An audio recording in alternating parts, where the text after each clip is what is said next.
The views and opinions of the Craig L. Hayes Show do not necessarily reflect those of Westgate Resort ownership or management. And now, on with the show. This is the Craig L. Hayes Show. Welcome back, everybody, to episode number 3 with Forestt Hancock.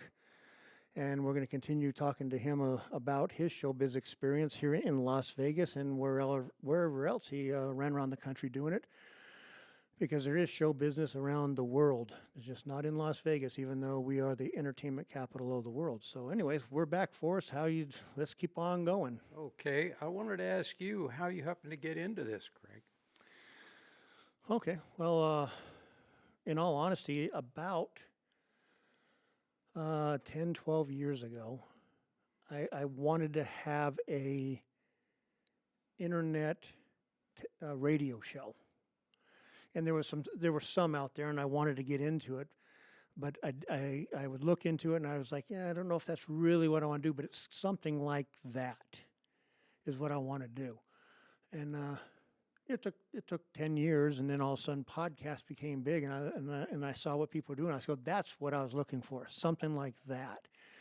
So it was actually because on my first website back in literally like 12 years ago or more, I can't remember, 14 years ago, I talked about having an internet radio show or maybe a proper radio show and talk about entertainment and talk about current events and all these things. And lo and behold, the technology and everything and the infrastructure got put together over a period of time. I think that the internet radio shows were basically the precursor. It was the infant of, they weren't really knowing what to do with them and how to get them going. And years later, all of a sudden, it started getting some traction. And then you get guys like Joe Rogan and others out there, and it just, boom, took off. Right. So Interesting. would I like to be on the size of Joe Rogan? It'd be awesome to do that, But at the same time, I am so tickled just to have this going what it is. Right. I don't have a huge followership right now, but I've only been doing this, since September. So I'm a newcomer to it. Right. But like I told you earlier, I said, Joe Rogan, he's got millions of people listening to him, but does he have his show being recorded in Elvis Presley's dressing room? That's right. And he didn't start overnight. No. He built up from very small beginnings, And if you've listened to any of the episodes on YouTube, it's Craig L. Hayes Show on YouTube. It's I do a lot of political stuff, but those are monologues. I just tell people what I think. Gotcha. Free speech. I want to tell people my side of what I'm thinking of, what I believe in. Do I expect you to do the same? No, I don't care. Yeah. Believe me, or I don't. Mine is on the same vein of religion, and I'm going to start talking some religious stuff eventually.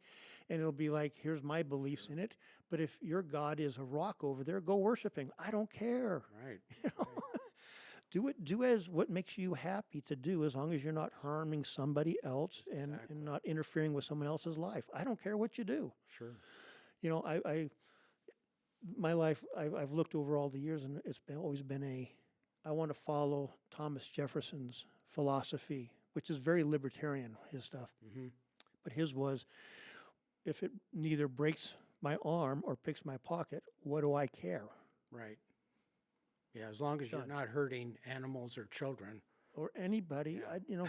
go Right. go live life what you want to live and enjoy it. Exactly. And just don't make me pay for it. Right. That's it. So anyways, that was Anyway, that's what I was trying to get in. Okay. That's what got me into this stuff. And Sure. because I had my websites, and I've written 5 books. I've written all these different things, but I read your one book about your grandfather. about the showbiz. Yeah, I really liked that. That was very I think good. it was chapter 8, or maybe no, it was chapter 10 or 12. In it was the stories about showbiz, from a bunch of different people, and this is just basically the continuation. Gave you an idea for This is pursuing that. because yeah. people kept on saying, "Oh man, you should have asked me. I had all kinds of stories." And I was like, Yeah, I think I might do something like that. that's great. And then when I started getting closer to retirement, I started buying all the gear and, spending all my paychecks buying some recording equipment and stuff, Sure. get ready to do it, and then that's what we're doing now. So And having something to do when you're retired is really great. Yep. It's so important to keep your brain working, and doing something like this is probably very good for the mental yeah, part of it. and starting in January when I'm fully retired and I'm out of everything and I'm living full time up in Enterprise, Utah. I've got a web-based newspaper for the community. I've started up there and Wow. getting it going. And, it's a community of like 2,500 people. It's No, not huge, but I just read a thing in the RJ. I read religiously the RJ every day, and there was a thing in there about how so many communities are losing their newspapers by such a large amount, and that means nobody in the local area is covering what goes on in that area. And I think hopefully that maybe what you're talking about will take off, because I think people need some kind of a communications with what's going on in their local, in their local county or in their local city. yeah, and part of mine is going to be going to the city council and reporting to everybody and letting everybody know, good. here's how you find out what's going on there, and here's my take on it. And Right. if I'm wrong, I'm sorry. If I'm right, then, these people are playing games or they're doing a great job, Sure. I look at everything as people ask me, I'm a constitutional conservative libertarian. Well, that's Okay. great. So, and that's how I view everything that goes on in government, is that should be the same way. Government is supposed to be inert in your life. Their government is there to serve, not to be dictators. So, Right. so I'm probably going to ruffle some feathers starting in Well, that January sounds up like there, a but great- that's sounds like okay. a great idea. No, and Really. and I think we need to, anyway, we're talking Yeah, show business here. anyway, We'll do a show sometime on yeah. politics you want. I wanted to touch on that. I worked there was a outdoor laser show that was here at the Hilton back in '95. And I did that for a year, and it was a lot of fun, because I just moved into I had a house built, and that gave me, if you ever build a house, that first year that you're in that house, that's kind of a expensive time, and this gave me a great time to where I could be when they were putting the house together. I could actually be there in the daytime, because all I had to do was come in here at night. So it was a great transition time that gave me, and our big job was the lasers. Every 20 minutes, I think it was, or maybe it was 30, they would do a laser show where the lasers would go into the air. I mean, they were bouncing into the air, and we'd have a kill switch. We would be watching the show, and if we saw an aircraft getting close to where the beams were, we would hit it. We would kill the show, and we'd wait for them to go by, and then we'd start the show again. And we did that for about a year. And talk about a wonderful little way to make a living for a while, while Yeah. I was building this house. And they finally came up with a TCAS system, I think was the name of it, where it was automated. But you still had to have a person there watching, because if a glitch happened, you had to make sure that laser wasn't going to be hitting a plane, Well, and this running lasers. I've run lasers. I did it at Splash. Whenever you hit the go on anything, you always have your finger on the kill switch. There's always a switch that just shuts the shutter off immediately, Yeah, in case someone walks in front of it. And, right. Yeah, and that's what it is. You just sure. your finger's on that, and you're watching. You go, and watch. And if someone stands up or does anything, it's like hit that switch so they don't get buzzed. Exactly. And that was a bright laser out there. Yeah, What was that, a 60 was- watt or something? Or I can't remember the wattage. Yeah. I think it was up there where it, and there were between the shows there would be 4 beams that would emanate from the Port of Cashir out here, and they would terminate in the mountains, around. And there was one up by Red Rock, by Calico Basin, and people could actually walk up there, get up there, and and look at the beam close up. Yeah. And you don't really see the beam in the No, no. air that much, but Well, you see, when there was smoke in the air, yeah, when it was dusty or whatever like then that, you could could get see it. So- those beams going through the valley, and Yeah. it was quite a thing. It worked really well for about a year, and of course pilots were always complaining about the lasers because they, if you get beamed by a laser when you're flying, it can be very serious. Yeah. And I think it was Metro that was out by Red Rock, and they would.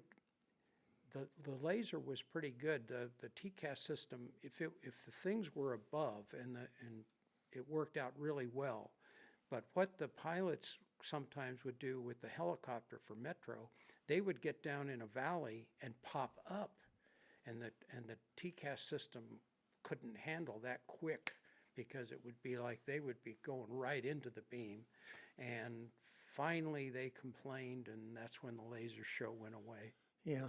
Just a little story to. Yeah, no, I remember that the FAA got involved and everybody blah, yeah. blah, blah, blah, and but it was the same thing, FAA and the pilots, sometimes I think pilots are a little bit whiners at times. Well, It's like, they got to be safe, but it's like, guys, but I remember when they built Stratosphere, they wanted to actually build it twice as tall, yeah, but the pilot said, no, that's a seventh alternative emergency route, and we can't have it up that tall. It's like, right. seventh emergency route, and it's going to be tall, and you couldn't see it. I mean, you can see it everywhere in the valley.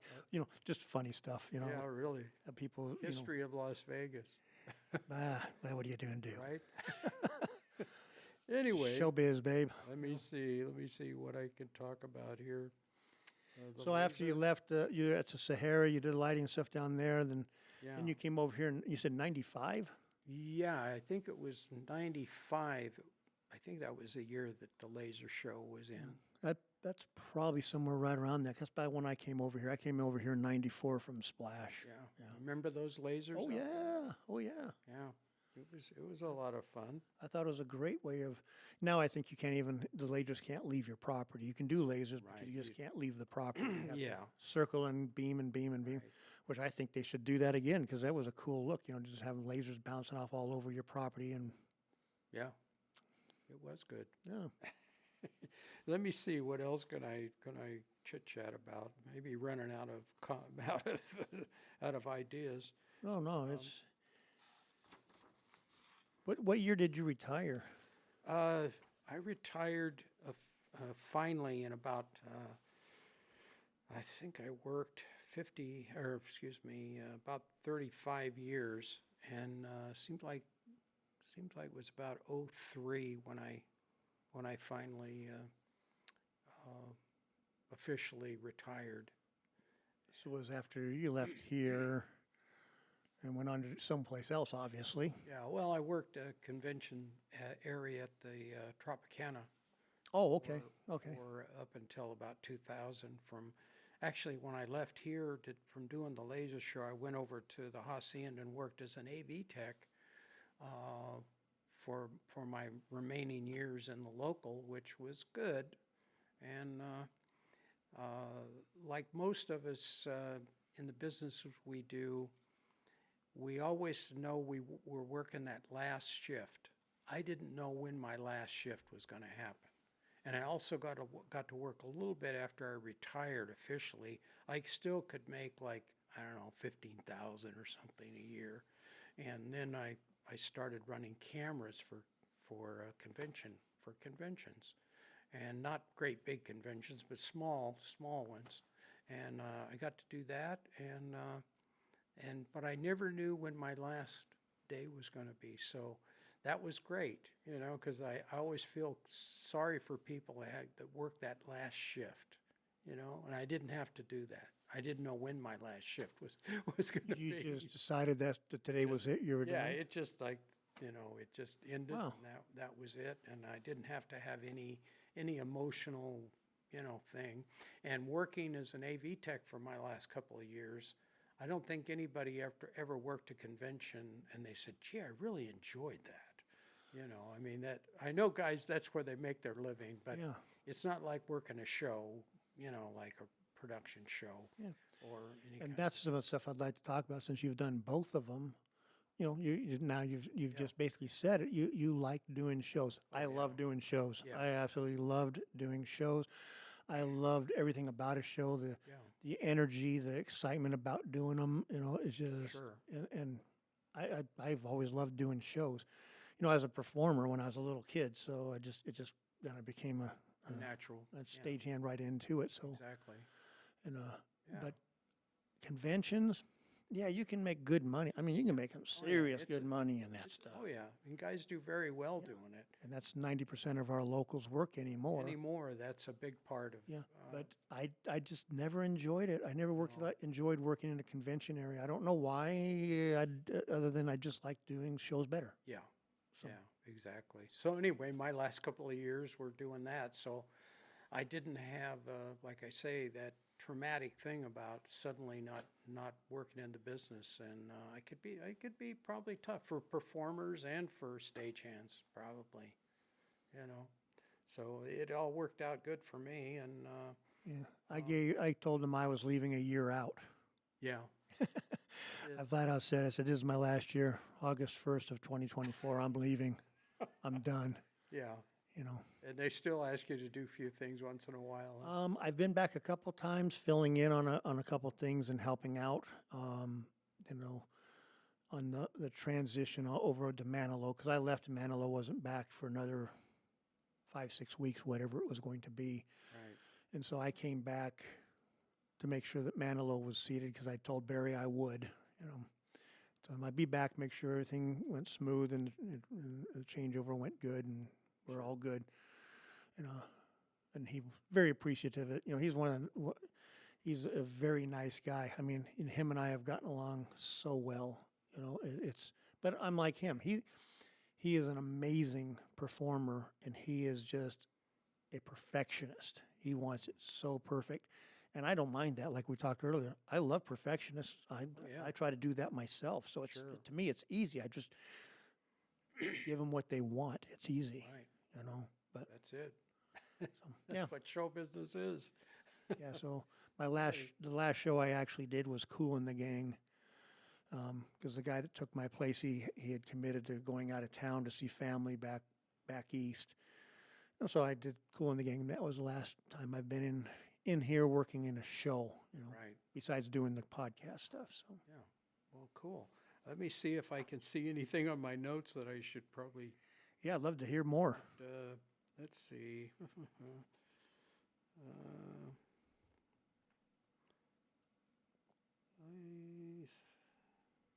me see. Hate to have dead air. Well, I don't call it dead air. I'm calling it thinking. Time to think a little bit and discover. Yeah. Yeah. I can tell people if you want, I'll break out into a song and dance here, and then fill the time in if I have to. Anything for the applause. Right.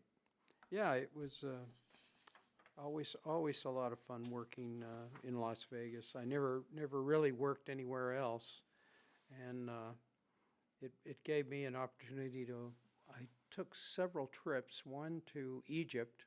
Oh, that'll be an easy little thing to talk. Yeah, I'm going to hear I this. was working. I went into the Hacienda. That was in like '83, and I work a TWA little convention about. They had people came in and talk about different trips, different places you can go and see, and they were talking about Egypt, and they said, well, you probably can go over there, you and your wife, for a week, and it was something like $1,500. And I called my wife out of it. I said, we're going to go to Egypt. And Heck yeah. and we went there, and it was so much. It was so neat. We went there in December, like of '83, and to be able to go there, and you definitely want to go there in the wintertime. But we stayed at a place called the Mina House, which is out by the Great Pyramid and the Sphinx. And we opened up the drape in the room we had, and there was the Great Pyramid right out the window. Wow. And it was just magical, and I mean, and I couldn't believe how little it was, And it was something that if I hadn't have worked that little convention thing for TWA, I wouldn't have known about it. Yeah. You know, and it's so much fun, and got to go to the central Egypt where the Valley of the Kings is, Oh my. and I got to see King Tut's tomb. I don't even know if they let people into that now, but they would let you go in and look at it, and it was so amazing to be able to see, you know, something like that. And Yeah, you're looking at something that's 3, 4, 5,000 years old. That's exactly. somebody there Yeah. painted something on a wall. It's still Right. there 5,000 or 4,000, whatever years. To me, that always is amazing. And the paintings that were inside there hadn't been a lot of pollution or anything, and the colors were so vivid. A lot of times you see stuff from that, you know, the stuff that they show is bleached out from, you know, just the conditions, but because it was inside that tomb, the paintings were almost like they did them just yesterday. I mean, Wow. it was so amazing to see. And in Cairo, the museum, at that time, now it's very modern. I think they've got rid of the old place where it was, but the old place where the museum was something, it felt like it was right out of the 30s.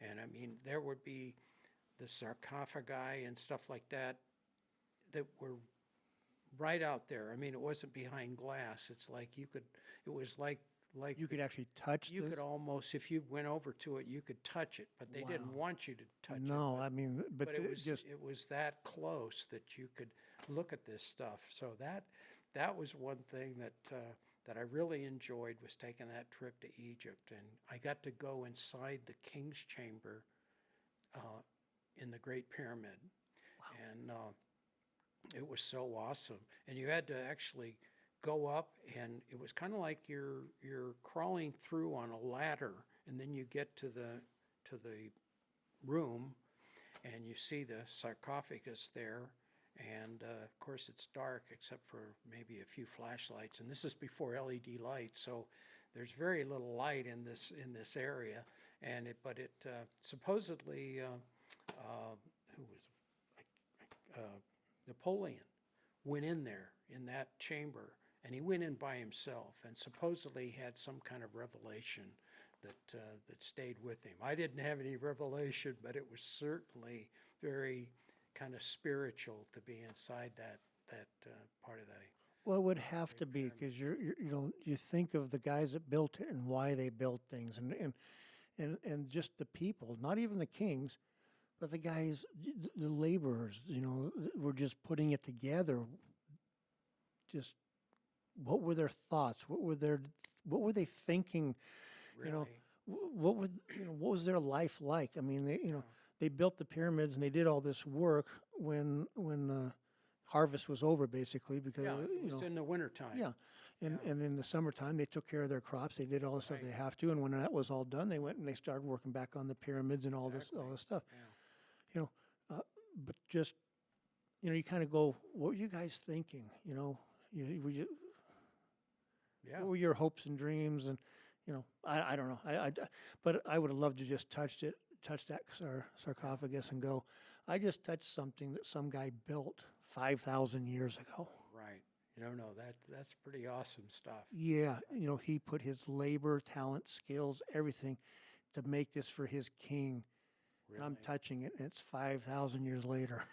Yeah. Wow. Yeah, pretty cool. Yeah, and let's see. I think I did one other trip.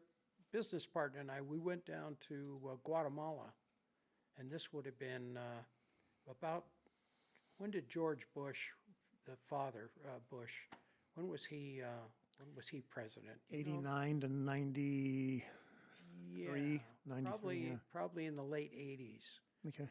We went down to Guatemala, and we had a buddy of ours said, well, you can go down to Guatemala, and there's a place called Antigua, which is a mile high, and it's right on the equator, but it's so high that it's cool. It's like it's mountainous, and the Peace Corps started a language thing for the people to do there, to where it's Spanish immersion, where you stay with a family, Guatemalan family, and they don't speak English, and you're basically forced to communicate. And it's a great way to learn a language. That's the best way to learn it. Yeah. Yeah, it was really neat. And my business partner, he stayed with one family, I stayed with another family, so we weren't around each other except when we would go to class. We would see each other and talk. But it was a very interesting thing to experience in Guatemala. And then we went to Tikal, which is right on the Mexican-Guatemala border. It's in Guatemala, and it's ancient ruins, and I got to see that, and that was pretty cool to be able to go there. But anyway, I get around to explaining that don't just work, try to also take some time and enjoy life and see other things, and makes you a better person, and it keeps your brain going. Well, we've come to the end of episode number 3. On episode 4, I'd like to talk about some of the shows you did that you really stick in your mind, and the good ones and some of the bad. We all have good and bad ones. I mean, just the ones we really enjoyed and the ones we didn't quite enjoy. Even though we love doing shows, So Sure. So anyway, when we come back to that, we'll do that. Until then, Talbot, take it away. This is the Craig L. Hayes Show. Well, I hope that was okay, Craig. Yeah, no, these are all great. It's all about